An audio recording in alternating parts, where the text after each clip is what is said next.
こんにちは、おいです。こんにちは、きなです。今日は AFCU17 アジアカップ2026のポット分けを見たベトナムサポーターと話していきます。去年最終戦ギリギリでワールドカップ出場を決めた大会だ。そうだね、その大会だよ。これもワールドカップかかってるの？ワールドカップ予選も兼ねてるよ。ワールドカップには8チームが出られるからグループリーグ突破したらワールドカップ出場だね。じゃあ組み合わせが重要になってくるね。そのポット分けがこれだね。これ見ても私にはよくわからないな。ポット4に去年ワールドカップに出た国が3チームいるね。なんで？ U17 アジアカップのポット分けのルールはこんな感じね。おほ。過去3大会の成績で決めるの。去年の成績のポイントは 100% 反映される。前々回の2023年は 50% 反映ね。それで3大会前の2018年は 25% 反映されるんだ。そうだね。この3大会でポットが決まるってことね。2018年から2023年はかなり空いてるけど、それは世界的に流行った病気のせいだね。なるほど。でも去年あったのに今年もまたあるの？それは5大会連続でワールドカップ開催国にカタールが決まってるからね。それはすごい。ワールドカップに出たいから開催国になったっていう人いるけど、カタールのおかげで5年連続ワールドカップが開催されるから感謝しないとね。しかも移動もしなくていい会場だし。確かに17歳と16歳ってこの年代だと全然違うよね。だから16歳の子たちがチャンスもらえないまま終わっちゃう可能性もあるから、毎年やってくれるのはありがたいね。そうだよね。じゃあまずカタールがなんでポット4なのか見ていくよ。カタールは開催国で出場が決まっていたから去年のアジアカップには出てないの。そして2023年はグループリーグ敗退。2018年はアジアカップに出場できていないね。ということは弱いってこと？過去はそうだったってことだね。でも今年も開催国なのに今年は出るの？いきなりワールドカップは厳しいから強化試合も兼ねて出るんだと思う。もしカタールがグループリーグ突破したら、繰り上げでどこかがワールドカップに出るみたいだね。次に UAE は2023年はアジアカップに出場できず、2018年は開催国のカタールと色々あって出場を辞退したみたいだね。つまり UAE は全体の結果しか反映されてないんだ。そういうこと。北朝鮮は2023年に不参加だったからポット4みたいだね。1回不参加だっただけでポット4になっちゃうんだ。そうみたいだね。それでベトナムサポーターはどんな感じなの？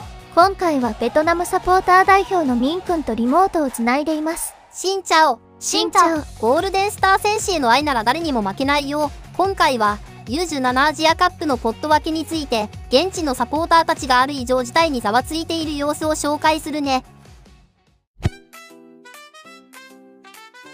今回の U17 アジアカップ2026、ポット分けが発表されたけど、ちょっとバランスがおかしいってベトナムでは話題なんだよね。特にポット4が危険って。ランキングが一番低いチームが集まるところだから本当は一番弱いグループのはずなのにね。いやいやひなちゃん、そこなんだよ。現地のベトナムファンも今回のポット分けを見て真っ先にそこにツッコミを入れてるんだ。どう見てもポット2の方がポット3や4より弱く見えるのはなんでだって不思議がってるんだよ。ポット2にはイエメンやタジキスタン、インドネシアがいるけど、ポット4には北朝鮮、カタール、UAE がいるね。そう。だからサポーターの間ではポット2は心配ないけど、ポット4こそが本当に怖いっていう逆転現象が起きてるんだ。それは過去3大会のデータから決まってるからだよ。それさっき私が教えたばかりのやつ。特にみんなが恐れているのが北朝鮮だね。あるファンは、北朝鮮はこの前ワールドカップに行ったばかりなのに、なんでポット4にいるんだって困惑してるよ。北朝鮮って去年のワールドカップで日本とやったね。ワールドカップ出場国が一番下のポットにいるなんて、対戦相手からしたら悲惨だね。本当にそう。だから、ポット4で北朝鮮と当たるのは、ポット1のチームと当たるよりきつい。なんて悲鳴も上がってるくらいさ。北朝鮮のユース世代は本当に強いから、絶対に避けなきゃいけないっていうのが僕らの共通認識なんだ。うわぁ。運が悪かったら、去年ワールドカップに出た国が3カ国になるグループが出てくるんじゃ。そうなんだよ。しかもベトナムのファンは、北朝鮮に対してちょっとしたトラウマがあってね。どうせまた北朝鮮と同じ組になるんだろう。抽選はランダムって言うけど、いつもうちは北朝鮮とセットにされるんだ。なんて、諦め半分の陰謀論まで飛び出してるんだ。北朝鮮には苦しめられてきた歴史があるんだね。でも、日本も北朝鮮とは同じグループは嫌だね。ワールドカップであんなことされたもんね。でもね、ポット4の北朝鮮やカタールにビビってる反面、ポット2に対してはみんな強気なんだよ。ポット2にはイエメン、オーストラリア、タイ、そしてインドネシアがいるね。ライバル関係はどうなの？ライバル視というよりターゲットに近いかな。アルファンなんてポット2のインドネシアは、ポット3の中国に0-7で負けたばかりだからねって、痛烈な皮肉を言ってるんだ。0対7？それは日本対中国の逆パターンなスコアだね。そうなんだよ。だから、ポットには心配ないって見下してる雰囲気すらあるんだ。実際、インドネシアが同じ組に来ることを熱望する声が多くてさ。なるほど。実力が拮抗しているライバルというより、今の状態なら勝てる相手だと思っているんだね。その通り。例えば、サウジアラビア、インドネシア、ベトナム、ミャンマーの組になったらどう思う？って話題で、この組ならいただいたって感じだ。って勝利を確信してるコメントもあるくらいだよ。すごい自信。いただいたって、儲かった気でいるんだ。まあ、それくらい今のインドネシアなら楽勝って見てるわけだね。他のファンもインドネシアの方がイエメンとかより余裕じゃないかって冷静に分析してるし。ベトナムのライバルはタイじゃないの？今回、タイに対してはどう見てるの？もちろん、僕たちにとってタイは永遠の宿敵だからね。どんな時でもタイには負けたくないって思ってるよ。その気持ちが強すぎて、アルファンはこんな予想をしちゃったんだ。どんな予想を？サウジアラビア、タイ、ベトナム、ミャンマー、このグループになってほしい。ってね。ベトナムとタイはポット3。同じポットの国同士だからグループリーグでは当たらないよ。そうなんだよ、葵さん。ライバル心が先走って、ルールを忘れちゃってるんだ。だからすぐに他のファンからそうツッコミが入ってたよ。あはははは。冷静なツッコミ。タイとは同じグループになれないよって即レスされてた。さらに別のファンからも、ベトナムとタイは同じ第3シードなのに、どうやったら同じグループになれるんだって呆れられてたよ。ルールを忘れるくらい、タイと戦いたかったのね。ただルールを知らなかっただけでしょ。それくらい意識してるってことだね。中には、またタイか、なんて、当たってもいないのにまた通ってうんざりしてる人までいてさ、もう頭の中がタイでいっぱいなんだよ。ノックアウトステージに行ったら試合できるかもね。そうだね。でも、そんな笑い話もここまで。ここからは、僕たちベトナムファンが絶対に引きたくないと思ってる国の話をしなきゃいけない。やっぱり、ポット1の日本とは当たりたくないって思っちゃってたり。その通り、ポット1には日本、韓国、ウズベキスタン、サウジアラビアがいるけど、現地の反応はとにかく、日本とウズベキスタンだけは避けたいってみんなが言ってるんだ。当たっちゃった。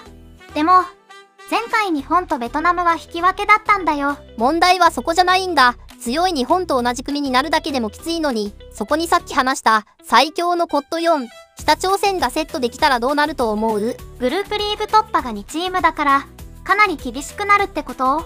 そうなんだよ。だからこの絶望の組み合わせを予想して震えてる人がたくさんいるんだ。見てよこの予想を。日本、オーストラリア、ベトナム、北朝鮮。それは日本でも嫌だな。前回ベトナムには勝てなかったし、北朝鮮ともワールドカップでは PK 勝ちだったしな。まさに死の組だよ。他にも、日本、タジキスタン、ベトナム、カタールとか、とにかく、日本プラスもう一つの強豪が来るパターンをみんな警戒してるんだ。北朝鮮は感知してくるから嫌だな。この組に入ったら、もうって言葉少なに絶望してるファンもいるくらいだよ。僕たちからすると、日本と同じ組になることは、ワールドカップへの道が一番険しくなることを意味するからね。日本は避けたい気持ち、すごくよくわかったよ。でも去年は引き分けだったし最近力をつけてきてるから、ベトナムも怖い存在だと私は思ってるよ。みんな怖い予想ばかりしてるわけじゃないんだ。実は、ベトナムのファンがこれならいける、と熱望している、理想のグループがあるんだよ。お、それは気になる。どんな組み合わせが理想なの？ズバリこれだね。開催国のサウジアラビア、インドネシア、ベトナム、ミャンマー。この組み合わせを祈っている人が本当に多いんだ。ポット1からは開催国のサウジアラビア。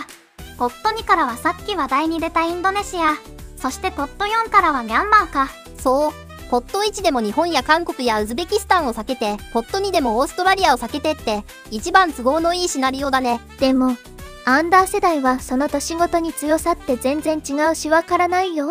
でも日本はどの年代でも強いでしょう。正直、日本が入った時点で死の組確定だと思ってるよ。でも、もし本当に死の組に入っちゃったら、そこはもう、腹をくくるしかないね。実はこんな素敵なコメントもあるんだ。今回の世代はプレーも安定してるし、ワールドカップに行く絶好のチャンスだ。お、前向きだね。それに、あるおじいちゃんみたいなファンの言葉が響いたよ。もし子供たちが本当に強いなら、どの組に入っても才能の芽は出るはずだ。かっこいい。